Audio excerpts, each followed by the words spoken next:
কি অবস্থা সবার?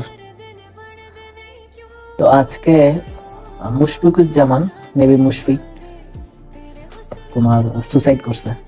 সুসাইড করার উদ্দেশ্যের কথা পরে আসি।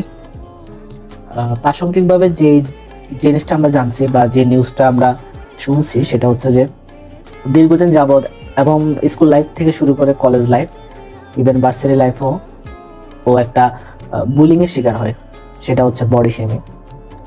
তা আমরা জানি যে ইউরোপ বা বাইরের দেশে এই জিনিসটা বেশি থাকলেও বাংলাদেশেও কিন্তু খুব একটা কম যে তা না। এরকম মুশফিকের মতো আমাদের দেশেও অনেক ছেলে আছে, অনেক মেয়ে আছে যারা এই কার্যকলাপগুলোর সাথে জড়িত, কিন্তু তারা তাদের ফ্যামিলি, তাদের ফ্রেন্ড বা তারা যাদেরকে বেশি পছন্দ করে বা ভালো লাগে ওদেরকে এগুলো কিন্তু বলে না।